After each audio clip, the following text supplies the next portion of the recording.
I need a tablet for my travels. Certainly, sir. Here's our new... No, I need a bigger one. Okay, we have the... No, bigger. Right. What about the new OSCAL Pad 200? That's more like it. It's the anarchy with me on the exciting guy!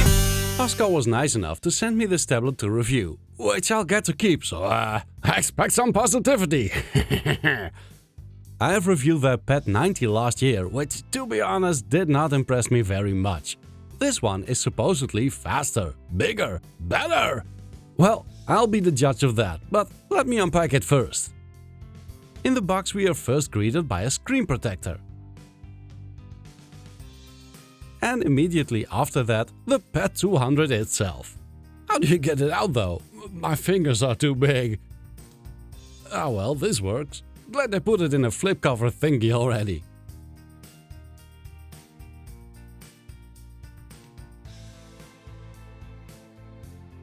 Some waste paper underneath.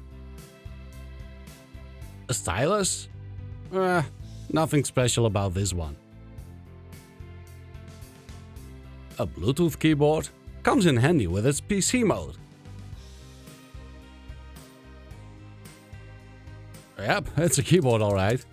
Does feel a bit flimsy. A mouse that apparently needs 2 AAA-sized batteries. A mini sword. Obligatory cheap headphones. A USB cable. And a 5V 3A charger that can also provide 9 or 12V. Nice! Nothing underneath, right? Nope. Let's see if it'll turn on. Ah yes, there it goes.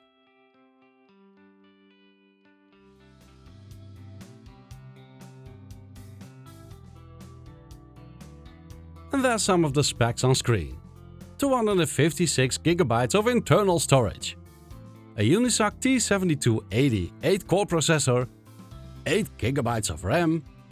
A 16-megapixel main camera and an 8-megapixel selfie cam. 8300 mAh worth of battery capacity. Is that a lot? Comparing that with some other tablets, it seems reasonable, but nothing to write home about. A screen resolution of 1920 by 1200, which is decent enough, but nothing special in 2026, especially with a 13.4-inch screen size. It's running Dock PadOS 5.0, which is basically Android 16 with some very special features. The Pad 200 has Bluetooth 5.0 and Wi-Fi 5, both of which aren't exactly state-of-the-art either, but I guess it's decent enough. It has a 120Hz display, which I couldn't fully test, as the UFO test simply doesn't seem to be able to reach that many frames a second on this tablet. So, although the higher refresh rate might be nice for your eyes in general, it's not gonna be big on gaming. You can also add a microSD card and a SIM card for extra storage and mobile connectivity. Nice for sailors, aye? The Pad 200 includes a new PC Mode 3.0, making this Android tablet a true desktop system. Well, let's see how well that works. Upon entering PC mode, you'll notice that the system behaves more like a desktop, not unlike an actual PC. Apps don't open full screen but are windowed. You can move them around and resize them freely. Don't send emails to this address, by the way. This is a test account and mails will not be read. A lot of apps don't really want to change geometry though, so you can only resize them like this.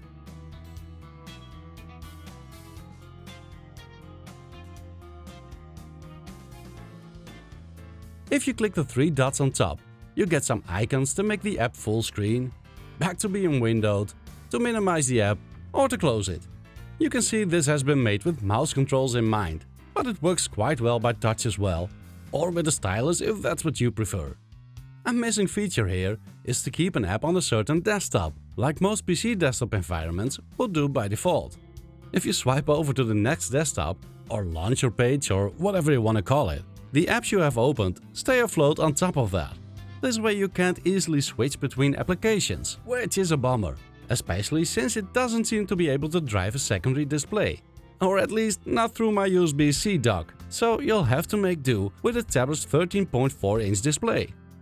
So even though the PC mode is a nice feature, there's some room for improvement here, I'd say. The mouse and keyboard they include in the package are, well, the most basic keyboard and mouse you can ask for. The keyboard especially is just bad quality. I think it's quite funny that it has a macOS layout, by the way.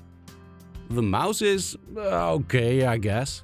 You'd be better off getting a separate Bluetooth keyboard though. Hey, maybe like this one. Running some benchmarks on Geekbench, a single-core score of 478 and a multi-core score of 1416 shows it's indeed a bit faster than the Pad 90. Not a huge difference though, but quicker than the only similar tablet I could find, the Xoro MegaPad 1333 Pro, that seems more expensive. The GPU, with an OpenCL score of 724, seems quite a bit faster than the Pad 90 though.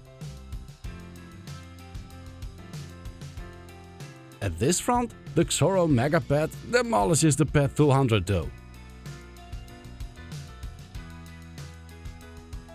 Well, numbers might not say a lot, so let's see if we can get it to do some retro gaming.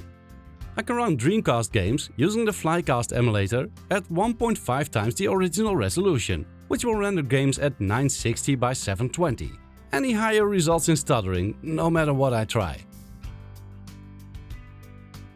PlayStation games on the DuckStation emulator differs more per game, with 3x or 720p resolution in Road Rash 3D as an absolute limit, but 5x or 1080p in Crash Bandicoot. Nintendo 64 seems to run well, rendered at 1920 by 1440. That's more pixels than the tablet is able to display. PlayStation 2 games don't run well on here. Native resolution is already a tad too much in GTA Vice City and Quake 3 Revolution, and Disney Pixar Cars is completely unplayable. It's about the same for GameCube. Need for Speed Underground is unplayable. Super Monkey Ball and TMNT seem to run reasonable. PlayStation portable games run pretty well though. I can get it to render at 2x resolution in Outrun Coast to Coast and 3x in Flat Out Head On. Don't try to enable any other graphical features though. I tried Wii using Dolphin, but that's a no-go. So it's not exactly a powerhouse, but does it really need to be? It should be released on January 4th, 2026, and I was told it should cost you about some 180 to 200 euros, which seems to be a very decent price for a tablet this big. So even though I might not have been too positive, there's really nothing to complain about for that price. I couldn't find any cheaper ones with a display this big. The Xoro MegaPad I mentioned before would cost me at least 50 euros more.